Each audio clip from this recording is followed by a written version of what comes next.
El ahorrador de electricidad Estaminal es el único aparato del mercado comprobado que reduce el consumo de electricidad después de haberse instalado en miles de hogares en Canarias. No deje que su factura de electricidad afecte a su economía familiar. Estaminal es autoinstalable y no consume electricidad. Estaminal le garantiza una reducción de un 20 hasta un 35% de su recibo de luz.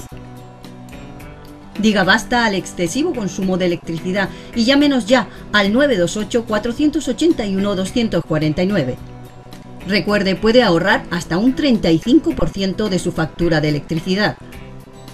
Estaminal, la seguridad del ahorro.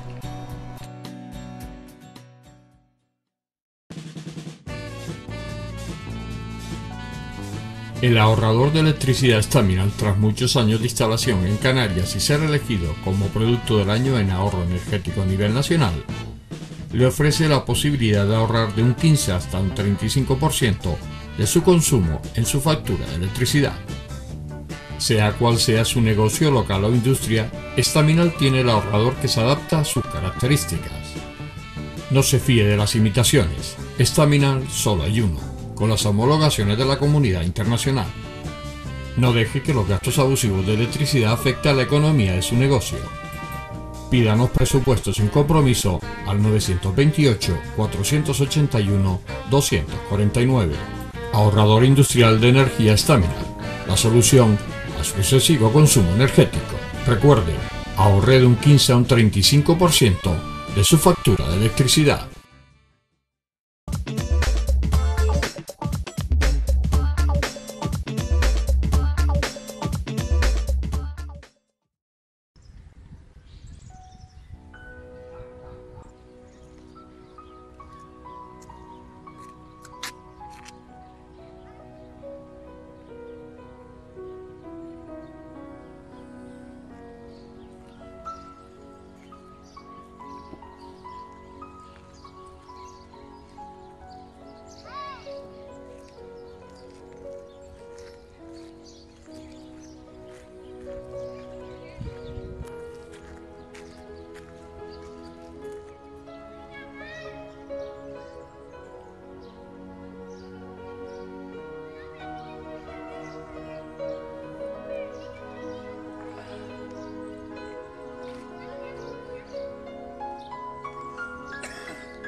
Buenas noches, estamos en el enfoque.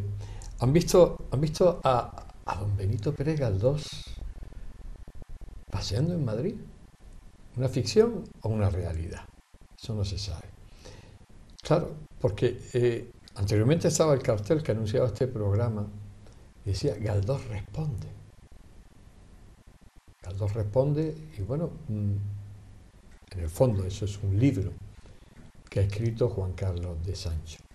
Pero esas imágenes que hemos visto de don Benito en su estatua, o viendo jugar a los niños, sonriendo, que últimamente se puede sonreír poco porque no nos ven la sonrisa, como yo decía, ¿es ficción, realidad? No lo sé, pero bueno, sí es realidad que tenemos a Juan Carlos de Sancho, escritor, viejo conocido de esta casa, colaborador de esta casa en muchas ocasiones, y bueno, pues saludarlo. Buenas noches, Juan Carlos. Buenas noches, José Luis. Galdós responde. Galdós responde siempre. Siempre, ¿no? Siempre. Sí, además una obra que has hecho con mucho cariño. Es el primer libro de 3 que voy a sacar de Galdós. El 3. próximo será en marzo y luego otro que estoy ya haciendo mientras termino el segundo. El segundo llevo ya 8 años con él. 8 años. Porque incluyo mis dibujos, mis ilustraciones. Pero aparte, esos libros de Galdós, es que aparte llevas una investigación también, ¿no? Sí, casi 30 años. Investigando acerca de su... Investigando, disfrutando, leyéndolo, alucinando con él, porque es un prodigio de escritor. Fíjate tú que está a la altura, según algunos especialistas, a la altura de Cervantes, de Balzac, de Dickens, de Zola, de Tolstoy. Claro. Es maravilloso. De Lope de Vega, dicen algunos también. Sí, además es verdad. Es decir, a lo mejor no se le ha reconocido, si hubiera nacido a lo mejor en Inglaterra o hubiera nacido en otro país, digo todavía país, no digo comunidad autónoma, porque ahí también podríamos hablar, el reconocimiento hubiera sido todavía más importante a nivel mundial. Bueno, sí, en México, por ejemplo, era una figura en el siglo XIX, sí, se representa. Fíjate tú hasta qué punto si era famoso Galdós en México, que incluso los carteros robaban las novelas que regalaban a los suscriptores, hasta el punto de que Correos dijo, por favor, no se lleven el libro, señores carteros, nosotros les regalamos uno, ¿no? O sea que era muy famoso allá, ¿no? Pero curiosamente al pobre no le pagaron sus derechos de autor. Pero yo creo que sobre todo Galdós, el problema es que es un escritor molesto. Sí. Porque es un escritor con ideología. Con el sistema que había en aquel momento. Claro, y con ética. Él fue a Madrid. Bueno, y se enfrentó a la iglesia, se enfrentó a todo lo que consideraba que era el dogma intocable. Y era vanguardista en sus ideas. Era vanguardista y era progresista, pero era un ser humano exquisito. Fíjate que Alfonso Reyes, un hispanista mexicano muy importante, hablaba de Galdós como la bondad, la virtud más difícil de practicar. Porque él es bueno con sus personajes, hasta con Doña Perfecta, esta malvada, ¿no? Que mata a Pepe Rey, que viene a Orbajosa, donde ella es la dueña, la cacique, ¿no?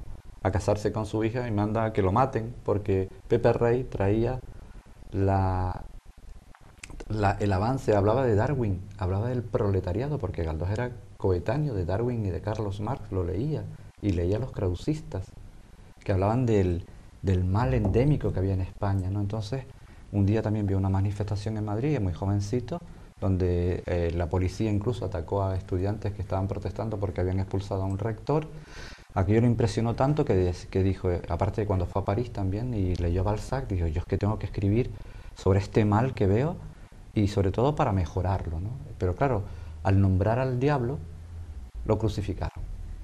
Al mal de España, porque Galdós habló del mal endémico de este país. La novela, que si la novela era donde él podía expresar más todas aquellas ideas y bueno, yo soy un loco de la novela, claro. Y él, bueno, la novela la puso en lo más alto, ¿no? Claro, pero también su obra de teatro, por ejemplo, como que Electra, por ejemplo, fue un auténtico escándalo en el estreno en Madrid, en el Teatro Español, lo sacaron a hombros, porque Electra es la electricidad, Electra es el avance laico por encima, no por encima, sino en igualdad de condiciones, porque los jesuitas en aquella época tenían el 99% de los colegios a su cargo, ¿no? Y Galdós decía, bueno, vale, de acuerdo, pero ustedes tengan el 40% y nosotros el 50% y el otro el 10%, pero no tengan ustedes todo ese tipo de educación. Y Electra generó hasta una crisis de gobierno. Hubo también incluso hasta cigarros Electra y es maravilloso. Él se enfrentó directamente y claro, yo creo que todavía lo está pagando. Yo decía que era ficción o realidad. Esas imágenes que hemos visto de don Benito paseando por Madrid. ¿Tú te imaginas que don Benito estuviera aquí con nosotros. De él se puede esperar todo, y más si estamos aquí en el barrio, en la zona de Galdós. Estos estudios están situados en la zona de Galdós, claro, donde todas aquellas calles de Galdós. ¿Tú te imaginas cómo sería? Bueno, él estaría encantado de estar aquí, seguro. Y además no te extrañe que incluso por arte de magia, como Embrujada, ¿te acuerdas? Sí, hacíamos así y de repente nos encontramos a don Benito. Buenas noches, señores. Pero bueno. Buenas noches, don Benito. O sea, ahora me ha sorprendido porque me he quedado de piedra, porque además he hecho así como hacía la famosa Samantha en Embrujada, y me he encontrado a don Benito aquí con nosotros. Sí, y la verdad es que sumamente contento y sorprendido. Y sorprendido, don Benito. He visto títulos de muchas de mis novelas por las calles. Sí, es fantástico. Y siempre he dicho que donde hay una buena conversa, se animan los espíritus. Se animan los espíritus. Sí. Eso es verdad, don Benito. Usted decía eso, donde hay una buena conversa, se animan los espíritus. Por supuesto. Y nos entusiasmamos, claro, porque usted, aunque era muy tímido, ¿verdad? Aunque usted siempre fue muy tímido, pero con amigos no, con amigos usted se relaja. A veces me lanzo. ¿Se cansa? Me lanzo. ¿Por qué? Porque hay cosas que hay que decir y no hay que callar. ¿No lo cree usted así? Sí. Yo además que ahora mismo estoy muy emocionado. Bueno, la posibilidad en mis 27 años de televisión de poder entrevistar, de poder hacerle preguntas a don Benito aquí en persona.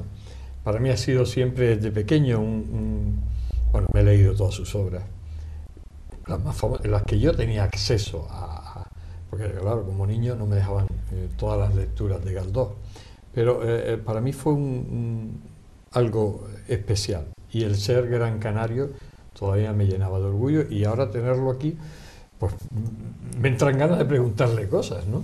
Pregunte, don José Luis, por favor, todo, ¿no? Suyo. Había un tema que a mí siempre está de moda, además está de moda en estos últimos tiempos. Estos últimos tiempos de inmigración, todo esto que nos está... bueno, hay muchas opiniones con este respecto. A mí me gustaría su opinión, don Benito, del racismo. Mire, racismo. Mire, amigo José Luis, mi piedad borra todas las nacionalidades. Mire, yo a todo me podré presentar como traidor, pero jamás me presentaré traidor a la humanidad. No sé si usted me entiende. Sí, quiero entenderlo.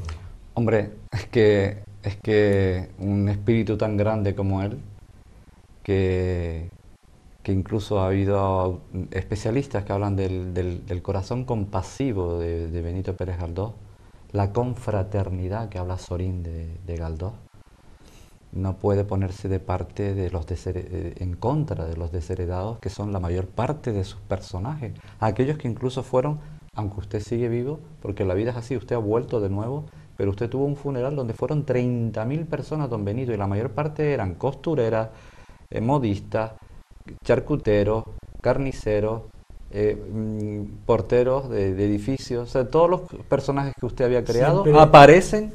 Siempre dije en algunos rincones que ustedes algún día conocerán, que toda aquella gente que me fue a despedir en mi entierro eran mis nobles. Perdí 2, pero usted sabe las que gané. Claro, porque... Muchos Nobel. Sí, porque fue candidato al Nobel en el 2000, sí. En 1912. Y esto hay que decirlo, don Benito, los conservadores y la iglesia aquella reaccionaria de aquella época mandaron hasta 3.000 telegramas para que usted no ganara el Nobel, fue candidato al Nobel. Tuviéramos tenido un Nobel en Canarias y hubo gente que estuvo en contra suya porque usted jeringaba un poco el ánimo de la gente que no quería, ¿no? Expresión muy canaria. Sí. No, él tenía hasta incluso una colección de palabras típicas porque era muy curioso, ¿no? Sí, me llevé un saco de ellas, sí. Sí. Usted imagínese la cara de los suecos. ¿Qué podrían pensar los suecos cuando le iban a dar un Nobel a un paisano suyo y sus paisanos se morían en contra? De loco. De loco. No obstante, cuando aquello salió me fastidió un poco, no quiero decirle que no, pero en el fondo me sentí satisfecho, sinceramente. Sí. Es increíble, ¿no? Yo creo que usted no necesita el Nobel, don Benito. Lo que sí necesita es que se lo lea más, porque de alguna manera usted lo han tenido apartado casi 100 años. Porque usted era un hombre, bueno, le llamaban anti-español, porque aquella gente que estuvo en su contra decía, es que este es un anti-español. Había incluso caricaturas de la época donde se veía a Benito clavando a una monja y a un cura. Sí. Y eso no era cierto, porque él, en su novela Nazarín, el cura este que usted inventó, ¿qué le parece esta edición? Me la encontré hace poquito, ¿no? Tiene por lo menos 50 o 60 años. Me gusta Nazarín. El cura que usted se inventa, incluso a Dios se inventó usted en Miau, ¿no? En Miau, exacto. Este cura es un cura que quiere estar con las prostitutas, con los pobres. ¿Dónde tiene que estar? Donde tiene que estar, decía, claro. Porque él no quería, claro, y por esto también lo persiguieron, por esto lo condenaron, de que era antirreligioso y anticlerical. No, él lo que defendía en Nazarín era la iglesia pura, el mensaje de Cristo, ¿no? Sí. Yo ahora se me ocurrirían muchas preguntas a don Benito, porque, bueno, la posibilidad de entrevistarlo, siempre a la gente de televisión, en sí, al periodismo, en mi cabeza no me hubiera cabido tenerlo aquí a mi lado, pero yo también quiero que Juan Carlos aproveche y le hagas alguna pregunta. Sí, yo por ejemplo, a mí me llama mucho la atención, don Benito, que usted a los 64 años entrara directo en la política y sobre todo en la conjunción republicano-socialista, porque usted primeramente fue liberal. Hay gente, algunos autores que dicen que usted sí murió liberal, pero el liberal de ahora, perdón en la expresión, ni de coña, porque el liberal de ahora es un neoliberal, el neoliberalismo capitalista, que usted estaría echando peste. ¿Cómo usted, con la fama que tenía don Benito, se mete en política? ¿Cómo? Y encima siendo un escritor de izquierdas en aquel momento. Mire, cada cual tiene su forma particular o especial de expresar sus ideas. Evidentemente la mía nunca fue la palabra pronunciada, más bien la palabra escrita. Medio de corta eficacia, sin duda, en estas lides. Pero como esta era el arma que tenía, esta ofrecí y puse a disposición de mi país. Pero debo comprometerme. Estas personas que nos gobiernan son unos farsantes. No tengo el menor estima por su talento. Además, creo que carecen de él. Tienen actitudes brillantes, pero no sólidas. Tienen un ingenio exagerado, pero les falta profundidad de conocimiento. Y no tienen talento, porque no saben ver la vida tal cual es. Y no aciertan a definir, según los hechos, las leyes por las que deben regirse. Están siempre de espalda al pueblo, no conocen la vida real. Pero hay gente que decía... Usted decía que meterse en política vaya asco, ¿no? Dicen algunos, ¿no? Sí, meterse en política. Sí, pero eso es como pretexto para no meterse en ella. Mire, le voy a poner un ejemplo. Usted imagínese que un edificio es inundado por agua en los sótanos. Y la gente del inmueble principal lo que hacen es subir hasta el tejado. Y desde arriba miran hacia abajo, ven el agua sucia y dicen, bien de agua sucia, yo no voy a bajar a sacarla.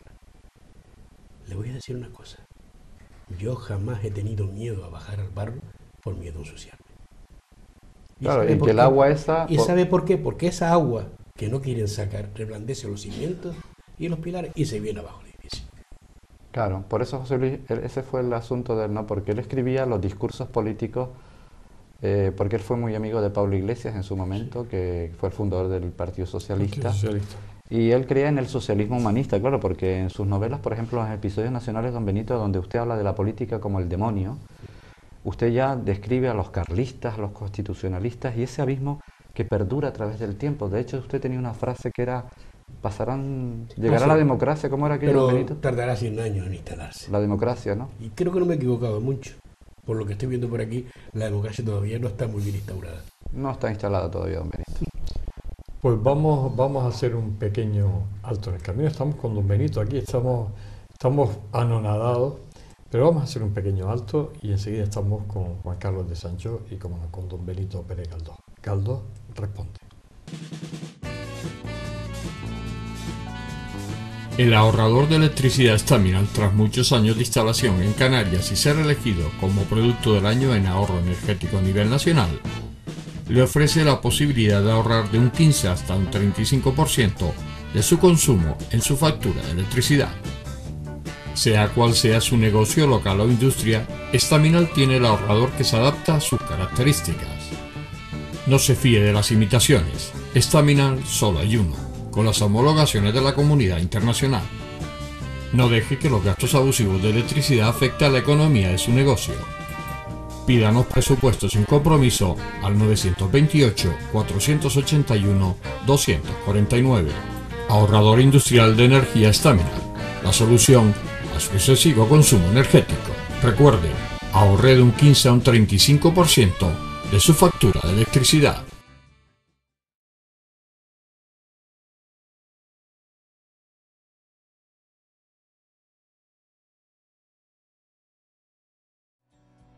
El ahorrador de electricidad Staminal es el único aparato del mercado comprobado que reduce el consumo de electricidad después de haberse instalado en miles de hogares en Canarias. No deje que su factura de electricidad afecte a su economía familiar. Staminal es autoinstalable y no consume electricidad. Staminal le garantiza una reducción de un 20 hasta un 35% de su recibo de luz.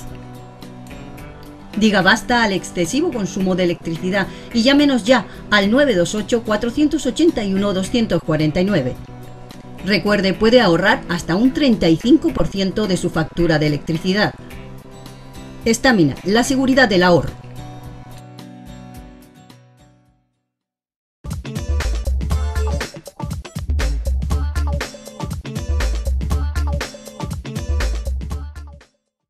Seguimos aquí en este especial, el muy especial del enfoque, dedicado a Galdós Responde y que tenemos la suerte de tener a Juan Carlos de Sancho y después la fortuna de tener a don Benito aquí esta noche con nosotros acompañándonos.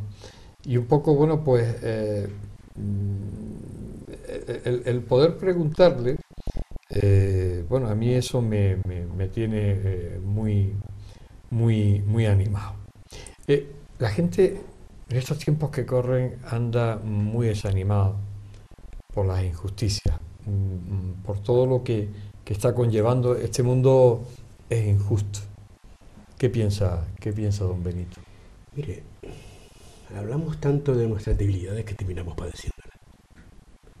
Pensamos que nos duele la cabeza, que nos duele el corazón, el corazón, se nos va la cabeza y que se nos vicia la sangre.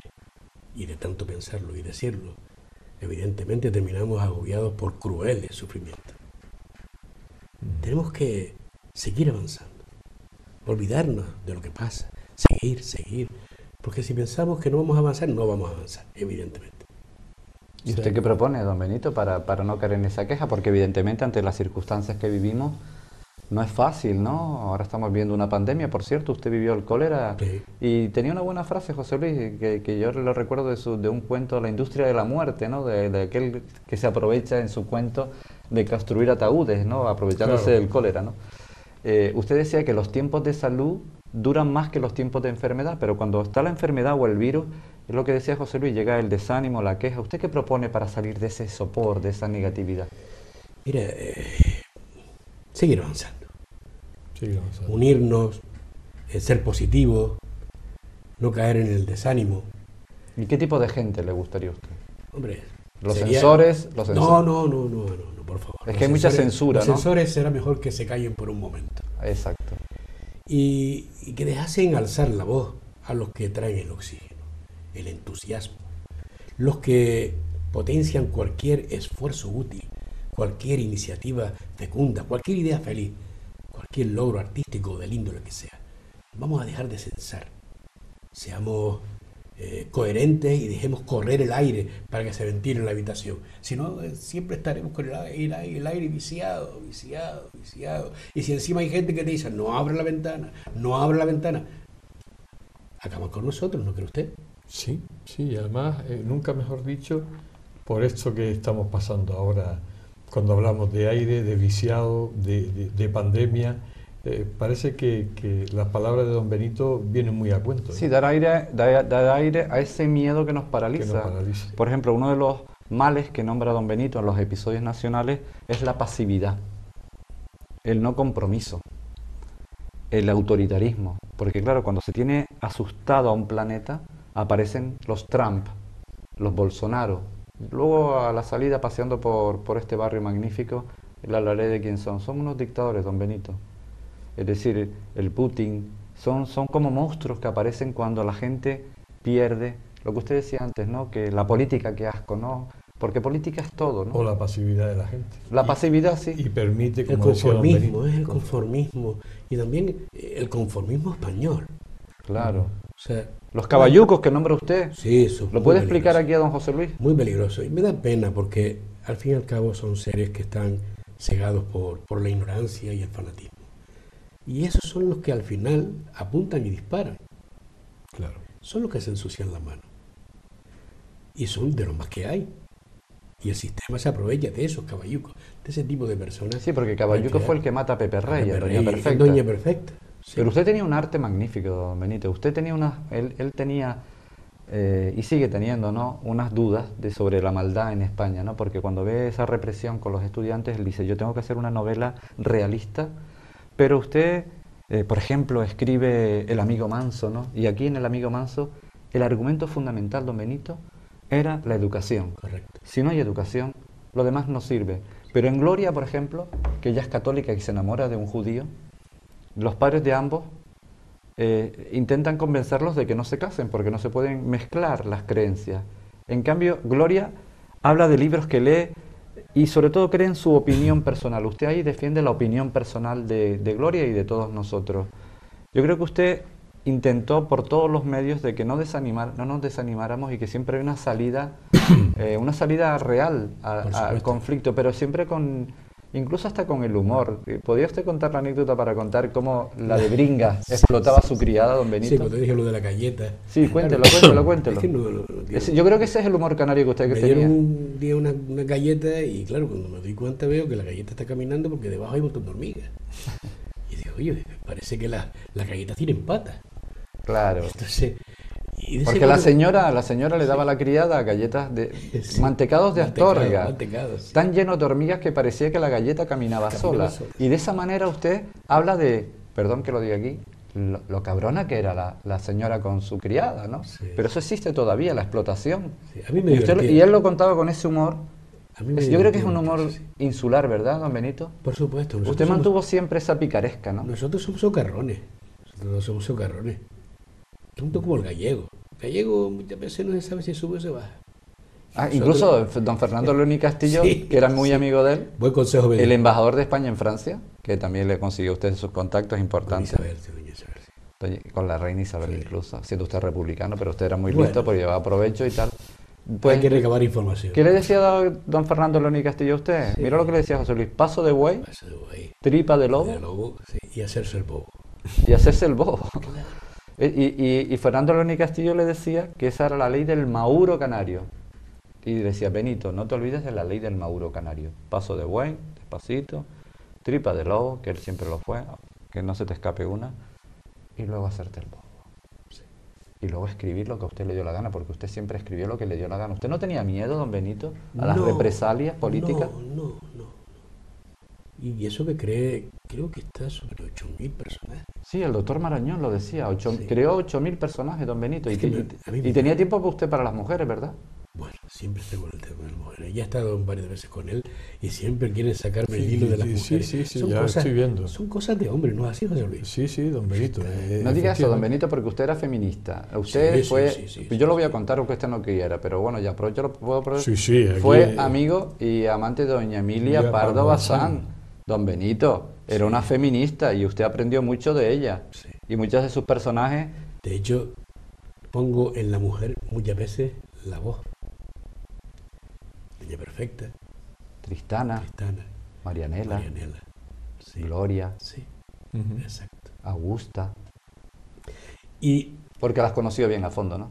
Sí, porque intenté, sobre todo, viendo lo que había, era cuando intentamos idealizar las cosas, a veces caemos en la estupidez y nos ciega. Y entonces yo siempre dije, no, la mujer ni es más ni es menos. Yo creé mujeres malvadas, mujeres nobles, mujeres valientes, mujeres radicales, como el hombre, ni más ni menos. Además, en una época que no sé, porque por ejemplo Tristana reivindicaba a don Benito en su novela no ser solamente, ¿qué era? Costurera. Sí, costurera. Y ella decía, ¿por qué no puedo ser abogado? Y es verdad, y uno se pregunta, ¿por qué no puedo ser abogado? Ella decía muchas veces, y de forma triste. Recuerdo que escribía y decía, ¿cuántas puntadas tengo que dar para pagar el alquiler de una casa? Cuando podía haber sido abogado como cualquier hombre. Por eso fueron a su entierro miles de mujeres. Fue mi pueblo. Fue su pueblo, sí. Y algún que otro político. Sí, pero además esto no ha cambiado a lo largo de los años. Sí, pero usted se metió con los caciques, con la aristocracia, con la burguesía, con todo lo que... Es que no me sobre gustaba. todo con el absolutismo, ¿verdad, don Es Benito? que no me gustaba, Juan. Es que ese no es la forma de avanzar un pueblo. Mire, yo muchas veces he hablado del mar interior, que es mal. El mal interior, sí. El mar interior. Y yo siempre he dicho, mire, mientras se tase y se entorpezca la educación del pueblo, mientras se abandone cruelmente la desnudez y el hambre de las clases inferiores, gran parte de la obra legislativa de estos gobiernos se dedican a regalar millones a los millonarios. Y eso lo dijo usted en 1800. En 1909. Ah, amigo. Y entonces, yo siempre le he dicho, no dudéis de que estos organismos vigentes estén totalmente destruidos y que siguen apoyándose debilidad contra debilidad, que siguen empalmando viguetas carcomidas y enluciendo con yeso y oro los cascotes derruidos por el tiempo. No se preocupen, no van a tener que tirar nada. Sí, pero don Benito, en La razón de la sin razón, Sí. recuerdo que usted pone a dos ministros, Sí. José Luis, fíjate tú la perspectiva de 1905 de este señor, que al final de La razón de la sin razón, una de sus últimas novelas, pues resulta que sale un ministro del gobierno y dice, oye, otro va a entrar y dice, oño, Pepe, y qué feliz te veo, ¿no? Dice, sí, es que tengo ahora 17 sueldos. Y dice, ¿quién te los dio? Sí. Las empresas que hemos favorecido en el Parlamento. Sí. Y el otro le dice, no, 17 brevas. Claro, claro. O sea que ya usted vaticinó las puertas giratorias, don Benito. Los favores. Ya le contaré de las puertas giratorias. Y en Mieu hay un señor que lucha, que es la honestidad pura y dura. Y se da cuenta que los que están metidos en los ministerios son amigos, cuñados y amigachos de turno. Claro. Claro. Por O sea eso, que por eso José Luis, como desveló todo eso, es que le han hecho el harakiri. Sí, Claro. normal. Por eso no lo hemos leído, porque no querían que nadie supiera lo que él defendía. Además, lo defendía con bondad, como dice Alfonso Reyes. Incluso a Doña Perfecta te da hasta lástima. Decía Yolanda Arencibia que cuando lees un libro de Saramago se te queda aquí un retortijón en el estómago, pero cuando lees a Galdós siempre te sale una sonrisa. Él era compasivo hasta con el malvado, ¿no? Sí. Para que lo viéramos que él era el producto de algo, ¿no? La falta de cariño, la falta de el fanatismo, la ignorancia, eran las causas que usted analizó y por qué esa persona actuó de esa manera. Yo chapo, don Benito. No me extraña que le hayan puesto a este barrio todas las calles con sus novelas. Y en mi tierra, Y en su tierra. que me dijeron que siempre que no quería volver a ella. ¿Usted cree que un isleño no vuelve siempre a su isla? Claro. Siempre. Pero usted no pudo porque el trabajo, todos No, los estrenos que es que- tenía, aparte que se mareaba Amigo mucho. Juan, es que me mareaba un montón. Sí, sí, Es que tenía un venir problema. de Madrid a Canarias era una odisea, ni Ulises. Cuando- Y entonces, claro, digo yo, "Cote, ¿dónde puedo ver el mar? Pues mira, en Santander. Pero curiosamente estuvo en 1894 3 semanitas, Sí. y no se me haga el loco, don Benito. No, para arreglar una Porque esas cosilla. 3 semanas estuvimos los dos hablando que será mi próximo libro. Sí, sí. Estuvimos Bueno, 3 semanas hablando día y noche. buenos paseos. Y amigo me pegó Juan. hasta un coscorrón, ¿sabe cuándo? Don José Luis. Cuando le pregunté sobre el matrimonio, las mujeres y tal, no soltaba prenda. Ha tenido siempre su vida privada como muy guardada. Sí, es que... ¿Y por qué lo hacía? ¿Por qué no lo contaba, don Benito? Es que a nadie le importa si a mí me gustan los garbanzos o no me gustan los garbanzos. Yo qué sé, es que muchas veces llegaban a casa y ¿usted dónde nació? Pero me lo estás preguntando. Si ya tú lo sabes, yo soy de Las Palmas. Es verdad, eso lo decía él, sí. Sí, es que eran cansinos. Y le mandaban, incluso a usted le gustaba mucho Sí. el almogrote. Sí. Y le mandaban, sí, el me sabe, se lo mandaban para allá desde aquí. Las ¿Sabes a hermanas. quién he dicho de menos? ¿A quién? Al mejor secretario que tuve. Tenía un perro que era así. de Ah, grande. sí, cuéntale, Y cuando amigo. venían a decirme, a contar mi historia, que si A sacarle prólogo. que si había un prólogo que podía hacer, cuando ya uno valía, ¿me entiendes? Lo que suele pasar. Yo le digo, espera un momentito que ahora mando al secretario y él habla con usted. Y venía un perro, lo sacaba. Sí. El mejor secretario que tuve en mi vida. Claro, un perro gigante. Eso lo decía Sainz de Robles, es verdad, es verdad. Sí. Y usted nunca perdió el humor. ¿Por qué el humor es importante en su obra, don Benito? Porque alienta el espíritu. Es que a través del humor se pueden decir verdaderas verdaderas verdades. Verdades, sí. Perdonen que sea. Verdaderas verdades. Qué bonito. Verdades, qué bonito, sí. Pues ya, pueden ver que me lo diga usted. ¿Por el tercer libro? Sí, sí. Hombre, vamos a hacer un alto. Yo estoy aquí, ya me ven, estoy embobado. Yo decía no nada, embobado, que es término muy canario, embobado. Sí. Escuchando a don Benito y cómo no, a Juan Carlos, porque además hay una buena conjunción entre los dos.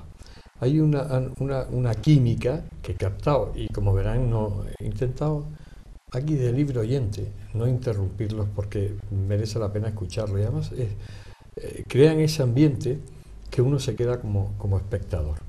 Y yo, bueno, el moderador pasa a ser, como decía, un libre oyente, que era cuando uno iba al instituto o al colegio y no lo dejaban matricular, iba de libre oyente. Sí.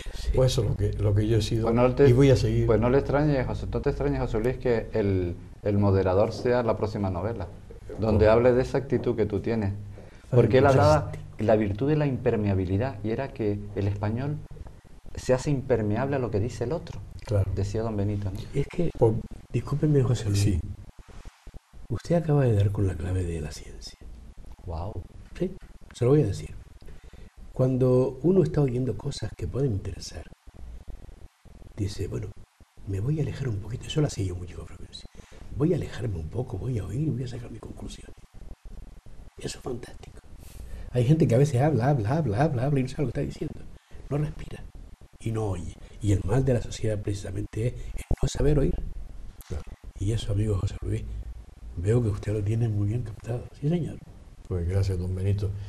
Voy a hacer una pausa porque todavía tengo que recuperarme de esto que este piropo que me ha dicho don Benito. Sí, era muy piropeador. Sí. Yo me he quedado aquí todavía sin palabras. Hacemos el alto, no se vayan, estamos enseguida con ustedes.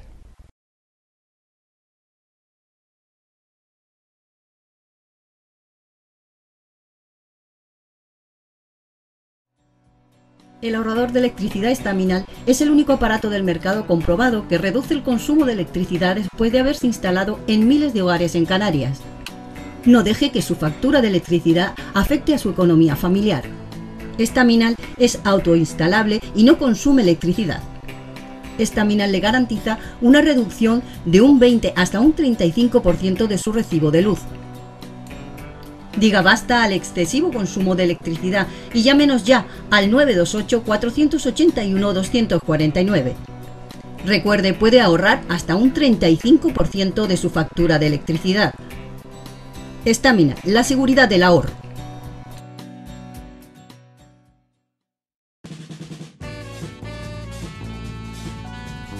El ahorrador de electricidad Estaminal, tras muchos años de instalación en Canarias y ser elegido como producto del año en ahorro energético a nivel nacional, le ofrece la posibilidad de ahorrar de un 15 hasta un 35% de su consumo en su factura de electricidad.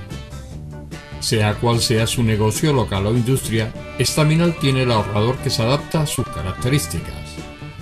No se fíe de las imitaciones, Estaminal solo hay uno, con las homologaciones de la comunidad internacional. No deje que los gastos abusivos de electricidad afecten a la economía de su negocio. Pídanos presupuestos sin compromiso al 928-481-249. Ahorrador industrial de energía Estaminal, la solución a su excesivo consumo energético. Recuerde, ahorre de un 15 a un 35% de su factura de electricidad. Seguimos aquí y llegamos a esta parte final de este enfoque, de este especial, del enfoque muy especial, ya digo, porque Galdós responde y nunca mejor dicho este libro que ha escrito Juan Carlos de Sancho, porque además hemos tenido la suerte esta noche de tener a don Benito con nosotros. Ficción o realidad, no lo sé, me da igual, pero yo estoy viviéndolo de una manera tan interior que bueno, tengo que preguntarle cosas. Ahora mismo se me está ocurriendo, don Benito, la guerra. Estamos viviendo una época de conflictos. Yo creo que la guerra y todos estos conflictos nacen de la propia ignorancia de la gente. ¿Qué opina, don Benito? Mire, es que es de necio pensar que tan solo con el choque de las armas se puede conseguir la bienandanza de las naciones. Todas estas trifulcas belicosas fuera de la sazón solo consiguen dos cosas. Una es una muy buena cosecha de laureles y la otra unos efímeros resplandores de gloria. Pero hechos provechosos, ventajas prácticas, ninguna. Estas, unas y otras, se tienen que luchar de forma tenaz en las escuelas, amigo José Luis, en los talleres, en lo hondo de las minas y en aquellas regiones altas donde el conocimiento se ilumine con la luz de la ciencia. Esa es la bienandanza de las naciones. Así se consigue ser fuerte como nación, no matándose como imbéciles en un campo de batalla sin sentido ninguno. La educación, don Benito, la tolerancia que da la educación, el fanatismo, ¿no?, de creer que por una idea tú defiendes tu país y pero en el fondo tú eres el soldado, muere, pero no muere el general, no muere el Pentágono, nadie de los que controlan no mueren siempre el soldado inocente. Claro. Pero hay algo más, don Benito, que creo yo. María Zambrano, una filósofa española y pensadora, que como usted también era republicana, usted siempre fue republicano hasta el final, no monárquico, republicano. Decía de usted lo siguiente, que don Benito Pérez Galdós había descubierto el secreto del íntimo misterio de España, lo más profundo. Y lo más profundo, creo yo, y ponía a la altura del Quijote su novela Misericordia. Sí. Eso es el que no haya leído Misericordia no entiende la solución final que usted da a la violencia, al odio, a la venganza, a la enemistad. ¿Por qué escribió usted Misericordia? Mire, ¿quién era Benina, don Benito? Benina era la bondad en persona.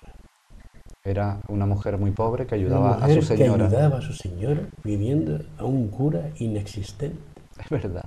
Cuando lo que estaba haciendo era mendigar para ella, para que subiera, para no tener la vergüenza de sentirse decaída en su estatus social. Eso es la bondad. Claro, y ella daba limosna, sí, pedía limosna para su señora. Sí. Pero luego cuando la señora, en Misericordia, recibe una herencia, ¿qué hace con ella? Sí. La echa de patitas a la calle. De hecho, ella patea a Madrid. Yo decía, muchas gracias. Patea a Madrid con lo que hoy es un inmigrante.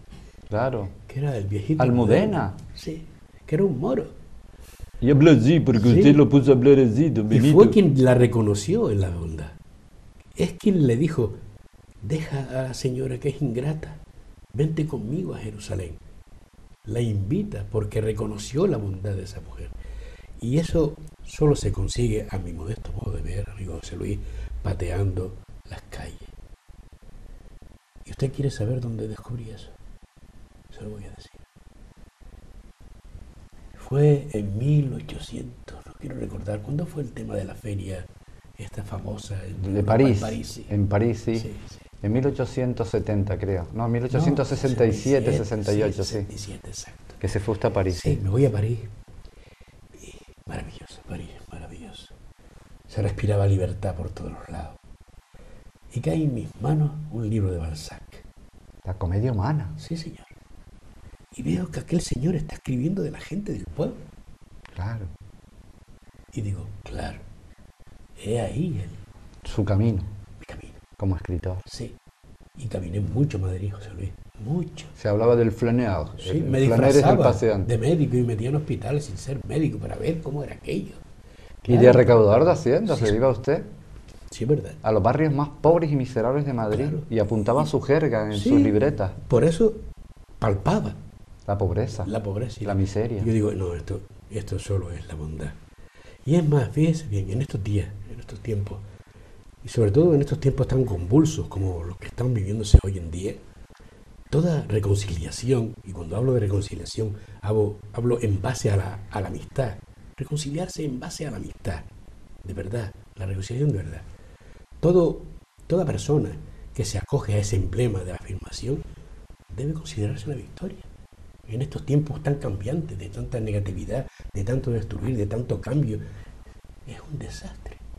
Si no nos paramos un poco a pensar y dejamos esos egos aparte, Ay, perdón, se me salió un coño canario. Muy bien, don Benito. Me acuerdo. Muy bien. Me acuerdo. Está bien, hombre. Sí, sí. Bueno. Es que el hombre es un poco tímido, pero bueno, eso está bien, don Benito. Sí. Arranque usted. Y entonces, eso, o sea, dejemos esos egos aparte y busquemos la solución del tema. Porque le voy a decir una cosa. No es suficiente la unidad para crear una fuerza. Olvídense de eso. ¿No es suficiente la unidad? No. Hay que buscar la compostura. La educación. Exacto, para que esa fuerza sea incontrastable. Okay. O sea, no es unir a 4 carneros, ¿no? Es buscar 4 personas que sean coherentes, tengan un objetivo común y vayan a por ello con las reglas del juego. Eso es fundamental. O sea, la bondad divinina y la reconciliación, pero desde la compostura. Desde la compostura. Desde el diálogo. Sí. Curioso, porque usted era muy amigo de Pereda, que era de derechas pura y dura, y usted era de izquierda, ¿no? Pero lo que pasa es que usted le decía a él, dice, tú lo tienes todo seguro, pero yo soy un hombre lleno de dudas. Sí. Qué curioso. Hay veces que, evidentemente, si le digo que he visto muchas cosas, las he visto, son 100 años. Y hay incluso una película que me hace gracia, porque a veces las veo de soslayo. Ya ustedes cabalgarán por mis espacios.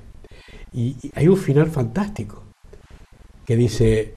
Están dos, uno está vestido de mujer y el otro no. Y entonces le dice, está como intentando ligar con ella.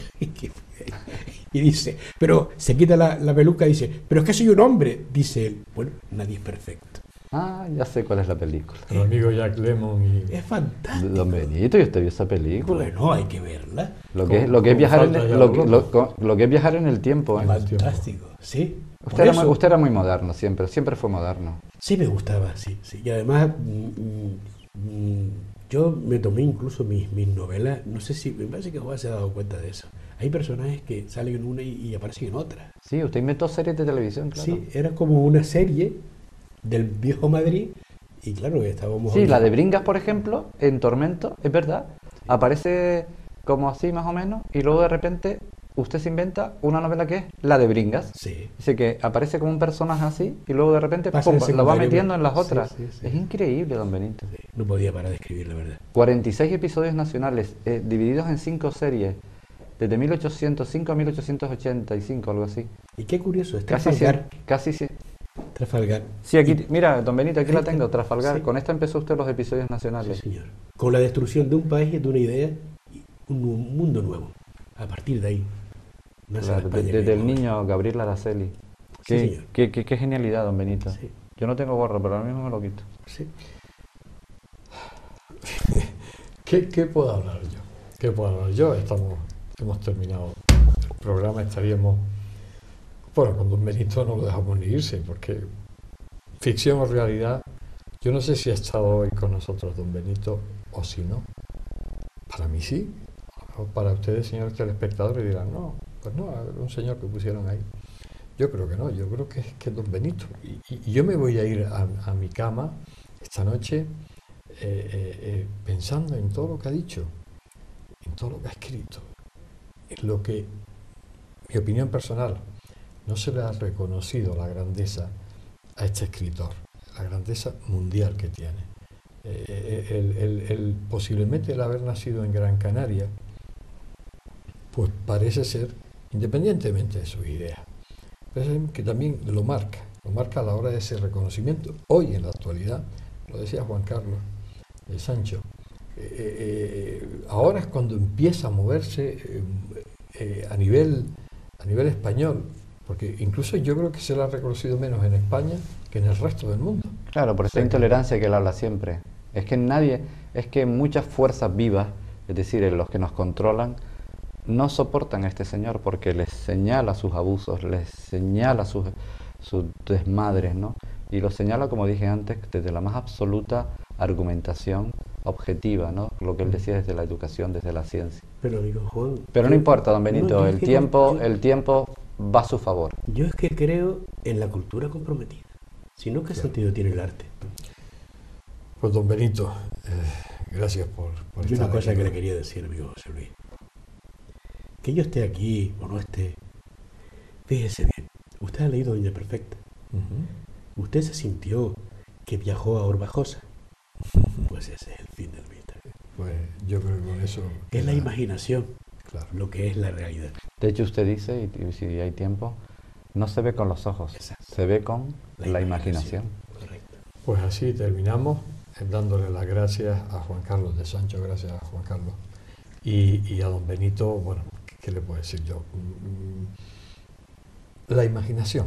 Yo creo que con eso tenemos todo. Gracias, señores. Les espero, como no, la semana que viene en El Enfoque. Hasta siempre. Hasta siempre.